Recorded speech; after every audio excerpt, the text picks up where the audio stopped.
여러분 안녕하세요. 생명의 샘 샘태지기 채도숙입니다. 사막교부들의 깨달음 세 번째 시간인데요. 요즘 가르침은 많지만 깨달음을 얻을 것이 참 희소하지요.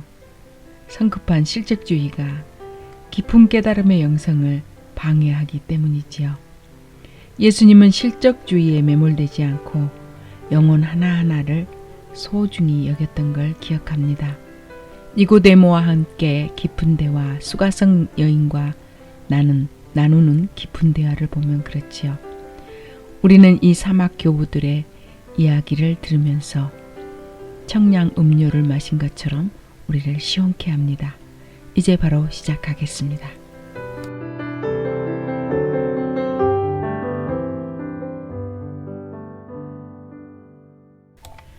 순종, 한 은둔자가 전한 이야기다. 한 번은 하늘나라의 네 계급에 관한 환상을 본 적이 있었다. 첫 번째 계급은 몹시도 아프지만 하나님께 감사한 사람들이었고, 두 번째 계급은 병든 사람들을 돌봐준 사람들이었고, 세 번째 계급은 아무도 만나지 않고 혼자 사막에서 생활한 사람들이었고, 네 번째 계급은 영적인 인도자들에게 순종한 사람들이었다.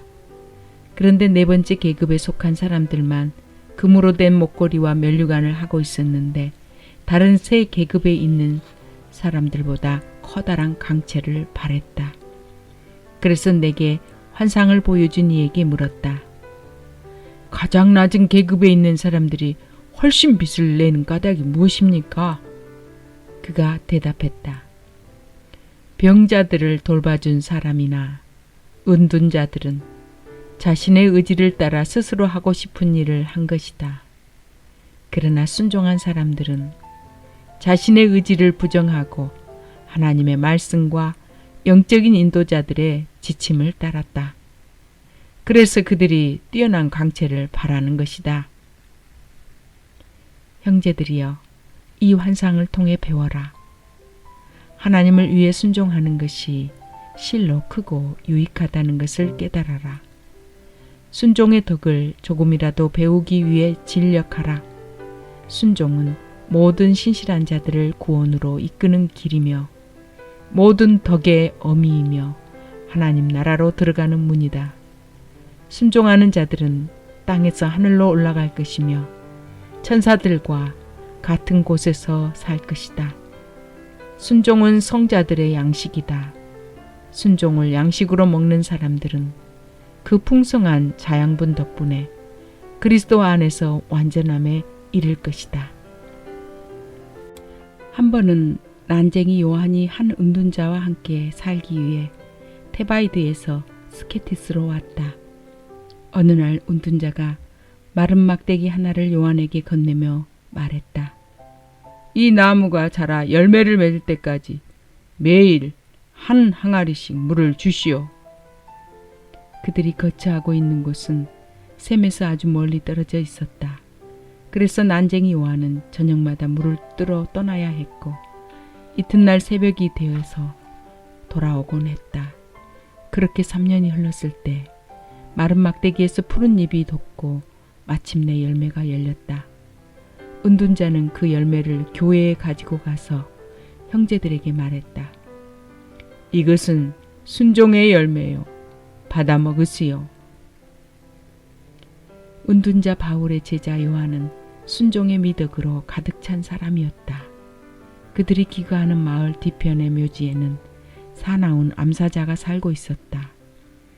바울은 암사자의 분뇨가 사방에 흩어져 있는 것을 보고 요한에게 말했다. 가서 암사자의 똥을 가져오거라.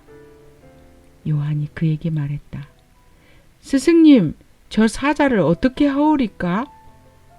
은둔자가 농담 삼아 말했다. 암사자가 덤비거든 꽁꽁 묶고 데리고 오너라. 저녁 무렵에 요한이 묘지로 올라가자 사자가 어슬렁거리는 게 보였다. 요한은 스승의 말에 순종해서 사자를 잡으려고 쫓아갔다. 요한이 돌진해 오는 것을 보자 사자는 깜짝 놀라 도망쳤다. 요한은 사자를 추격하며 소리쳤다. 거기 서라! 스승님이 너를 묶고 오라고 하셨다! 그리고 마침내 사자를 잡아 꽁꽁 묶었다. 바울은 초소에서 제자를 기다렸다. 하지만 아무리 기다려도 돌아오지 않자 불안한 마음이 되었다. 결국 요한은 사자를 꽁꽁 묶어 데려왔고 그 모습을 보는 바울은 깜짝 놀라고 말았다. 이에 바울은 요한의 순종에 탐복하는 한편 그가 교만해지지 않게 하려고 꾸짖으며 말했다. 어리석은 사람아, 정말로 암사자를 데려왔단 말인가? 바울은 즉시 밧줄을 풀어 사자를 놓아주었다. 실바누스에게는 마가라고 하는 제자가 있었다. 마가는 순종의 덕을 소유한 신실한 수도자로서 구약 성경을 필사하는 일을 했다. 마가가 범사에 순종했으므로 실바누스는 그를 사랑했다. 실바누스에게는 7명의 제자가 더 있었는데 그들은 스승이 마가를 총애하는 것을 몹시 슬퍼했다. 그리고 근처에 사는 은둔자들은 이런 소문을 듣고 실바누스가 옳지 못한 행동을 한다고 생각했다. 어느 날 그들이 실바누스를 방문했다. 실바누스는 그들을 데리고 밖으로 나가 제자들의 움막을 돌며 문을 두드리기 시작했다. 첫 번째 제자의 움막 앞에 이르러 실바누스가 소리쳤다. 제자야, 시킬 일이 있으니 어서 나와라. 그러나 안에 있는 제자는 즉시 뛰어나오지 않았다. 두 번째 제자도 세 번째 제자도 마찬가지였다. 마지막으로 마가의 처소에 이르렀을 때에 실바누스가 말했다. 마가야, 시킬 일이 있으니 어서 나와라. 마가는 말이 떨어지기가 무섭게 뛰쳐나왔다. 실바누스가 마가에게 심부름을 시키며 다른 운둔자들을 향해 말했다. 눈으로 직접 보셨습니까? 실바누스는 일행을 데리고 마가의 독방으로 들어갔다. 구약 성경을 필사하던 흔적이 보였고 마지막으로 쓰다가 만 문장에는 알파벳 O자가 쓰여 있었다. 마가가 알파벳 O자로 시작되는 문장을 베끼다가 스승의 음성을 듣고 문장을 끝맺기도 전에 즉시 뛰어나온 것이었다. 이에 방문자들이 말했다. 실바누스여, 당신이 옳았어. 당신이 사랑하는 제자를 우리도 사랑하게 되었어. 하나님 역시도 그를 사랑하실 것이요. 싱클레티카는 말했다. 수도 생활을 하는 사람에게는 완벽한 자선보다 순종이 더 큰 덕이다. 자선은 교만을 낳을 위험이 있지만 순종은 오히려 겸손을 약속하기 때문이다. 히페리키우스는 말했다. 수도자의 직무는 순종이다. 이 직무를 성실히 수행하는 사람은 기도의 응답을 받을 것이며 십자가에 달리신 주님 옆에 설 수 있을 것이라 확신해도 좋을 것이다. 왜냐하면 우리 주께서 죽기까지 순종하여 십자가의 길로 가셨기 때문이다. 기도. 어느 토요일 오후 영광의 주일을 준비하고 있던 아르세니우스가 갑자기 등을 돌려 태양을 바라보더니 두 팔을 올리고 하늘을 향해 기도하기 시작했다. 그의 팔은 다음 날 아침이 되어 태양이 얼굴을 비출 때까지 내려오지 않았다. 형제들이 아가도에게 물었다. 운둔자여, 수도자들이 생활을 통해 마땅히 익혀야 할 행위 가운데 가장 중점을 두어야 할 것이 무엇입니까? 아가도가 대답했다. 내 생각에는 기도보다 더 많은 노력을 필요로 하는 것은 없는 것 같소. 우리가 기도하려고 할 때에 마귀가 가장 맹렬하게 공격합니다. 왜냐하면 기도가 마귀의 일을 가로막는 유일한 방책임을 마귀 스스로 잘 알고 있기 때문이요. 다른 모든 경건한 노력들은 열정적으로 경주하든지 아니면 절제된 자세로 경주하든지 어느 정도 쉴만한 여지가 있어. 하지만 기도에는 쉴만한 여지가 없어. 우리는 마지막 숨을 쉬는 그 순간까지 기도를 쉬지 말아야 할 것이요.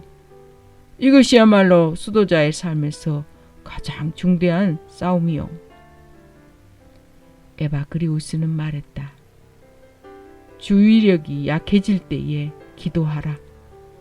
성경에 기록되었듯이 두렵고 떨리는 마음으로 기도하라. 마귀를 경계하며 열심히 기도하라. 우리는 그렇게 기도해야 한다. 왜냐하면 보이지 않는 사악한 원수가 무력으로 우리를 해방하려고 애쓰고 있기 때문이다. 또한 그는 말했다. 마음을 산란하게 하는 생각이 머리에 떠오르거든 기도하는 가운데 중언부언하지 말고 단순하게 회개하라. 그러면 습격자의 공격에 대항하여 검을 예리하게 갈 수 있을 것이다. 팔레스타인의 어떤 수도원 원장이 키프로스의 감독 에피파니우스에게 말했다. 당신의 기도 덕분에 우리가 규칙을 잘 지키고 있습니다. 우리는 오전 기도, 오후 기도, 저녁 기도의 직무를 성실히 수행하고 있습니다. 하지만 에피파니우스는 수도원 원장을 나무라며 말했다. 그렇다면 그대들이 다른 때에는 기도하지 않는단 말이요? 참된 수도자는 쉬지 않고 기도해야 하며 입으로 찬양하지 않을 때에라도 마음으로 늘 찬양해야 하는 것이요. 은둔자 이사야는 말했다. 펠루시움의 한 성직자가 애찬식을 베풀었다. 형제들이 교회에 모여 함께 음식을 나누며 이야기할 때에 그가 그것들을 나무라며 말했다. 형제들이여 정숙하시오. 그대들과 함께 먹는 어떤 형제의 기도가 지금 불꽃처럼 하나님께 올라가고 있소이다. 소위 기도의 사람이라 불리는 수도사 몇 사람이 알렉산드리아 제9지역에 사는 루시우스를 방문했다. 그가 그들에게 물었다. 그대들은 무슨 노동을 하시오? 그들이 대답했다. 우리는 노동을 하지 않습니다. 우리는 사도 바울의 명령에 순종하여 쉬지 않고 기도합니다. 그가 다시 물었다. 그러면 그대들은 먹지도 않으시오? 그들이 대답했다.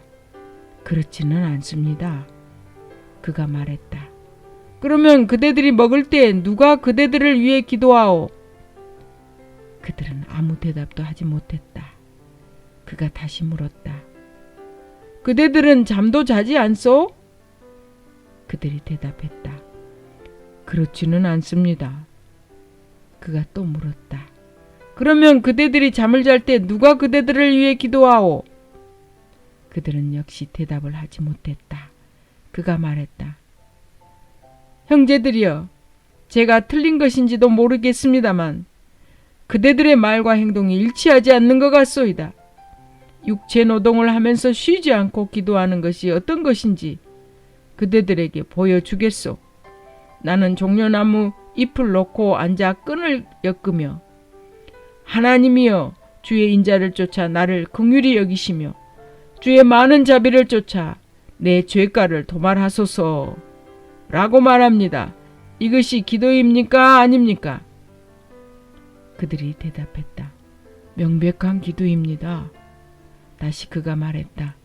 나는 이렇게 손으로 일하고 마음으로 기도하면서 하루에 동전 16입을 얻소.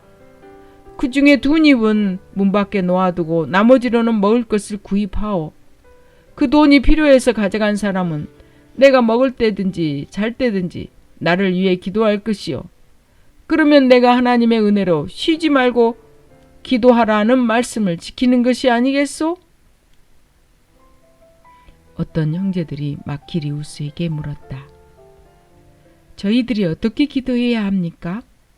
마키리우스가 대답했다. 기도할 때에 말을 많이 하지 않아도 됩니다. 2 팔을 벌리고 주님 자비를 베푸소서 라고 말하면 됩니다. 그리고 갈등하느라 괴로울 때는 주님 도우소서 라고 말하면 됩니다. 그러면 우리에게 가장 좋은 것이 무엇인지 잘 아시는 주께서 자비를 베푸실 것입니다. 한 운둔자는 구정물이 사람의 얼굴을 비추는 것이 불가능하듯이 해로운 생각을 품고 있는 사람이 묵상하는 가운데 하나님께 기도하는 것도 불가능하다라고 말했다. 무소유. 에바그리우스가 한 형제에 대해서 전한 이야기다. 성경책 한 권 이외에 아무것도 소유하지 않은 형제가 있었다. 그런데 그는 성경책마저도 팔아 가난한 사람들에게 먹을 것을 사다 주었다. 그는 마땅히 기억해야 할 말을 남겼다. 나는 모든 것을 팔아 가난한 사람에게 주라고 명령하는 그 책마저도 팔았다. 어떤 세도가가 멀리서 운둔자들의 수행처인 스케티스를 찾아왔다. 그는 그곳의 장로에게 금덩이를 건네며 운둔자들에게 나눠주라고 말했다. 장로가 말했다. 운둔자들에게는 이것이 필요하지 않습니다. 하지만 세도가는 집요하게 간청하며 손을 거두지 않았고 결국에는 교회 출입문 앞에 돈이 가득 담긴 바구니를 놓고 갔다. 장로가 운둔자들에게 말했다. 누구든지 돈이 필요한 운둔자는 바구니에서 돈을 꺼내 가시오. 하지만 아무도 돈에 손을 대지 않았고 심지어 그 바구니를 쳐다보지도 않았다. 장로가 세도가에게 말했다. 하나님께서 당신의 예물을 받으셨으니 돌아가 가난한 사람들에게 나눠주시오. 세도가는 큰 깨달음을 얻고 돌아갔다. 어떤 형제가 세상을 떠나 사막으로 들어가기로 결심했다. 그는 가진 것을 팔아 가난한 사람들에게 나눠주었으나 일부는 자신의 용도로 남겨두었다. 그가 안토니에게 갔다. 안토니는 형제가 행한 짓을 알고 이렇게 말했다. 참된 수도자가 되기를 원한다면 저 마을에 가서 고기 몇 덩이를 구입하시오. 그리고 옷을 벗고 그대의 몸에 고깃덩어리를 매달고 다시 나한테 오시오. 형제는 가서 안토니가 말한 대로 행했다. 그가 벌거벗은 몸에 고깃덩어리를 달고 다니자 개와 새들이 고깃덩어리는 물론 그의 살점까지 뜯어먹었다. 그가 다시 안토니에게 왔다. 안토니는 지시한 대로 행했느냐고 물었다. 형제는 대답 대신 주워뜯긴 몸을 보여주었다. 그러자 안토니가 말했다. 세상을 단념하면서 돈에 미련을 갖는 사람은 이런 식으로 마귀의 공격을 받아 갈기갈기 찢길 것이요. 운둔자 다니엘이 아르세니우스에 대해 전한 이야기다. 한 번은 어떤 관리가 아르세니우스의 친척이 쓴 유언장을 가져왔다. 올라온 의원인 친척이 아르세니우스에게 막대한 유산을 남겼다는 것이었다. 아르세니우스가 유언장을 찢으려 하자 관리가 그의 발 앞에 엎드려 간청했다. 찢지 마시오. 그리하면 제가 책임을 추궁받을 것입니다. 아르세니우가 말했다. 나는 그 친척이 죽기 전에 이미 죽었소. 그런데 내가 어찌 친척의 상속자가 될 수 있단 말이오. 아르세니우스는 유언장을 돌려보낸 뒤 아무것도 받지 않았다. 아르세니우스가 스케티스에 있을 때 몹시 아픈 적이 있었다. 그는 동전 한 입이 필요했지만 아무것도 가진 게 없었다. 다행히 한 사람이 기부금으로 동전 한 입을 그에게 주었다. 아르세니우스는 동전 한 입을 받으며 이렇게 말했다. 하나님 아버지 감사합니다. 동전 한 입을 구해야 할 정도로 가난한 삶을 허락하신 하나님 감사합니다. 한 형제가 피스타몬에게 말했다.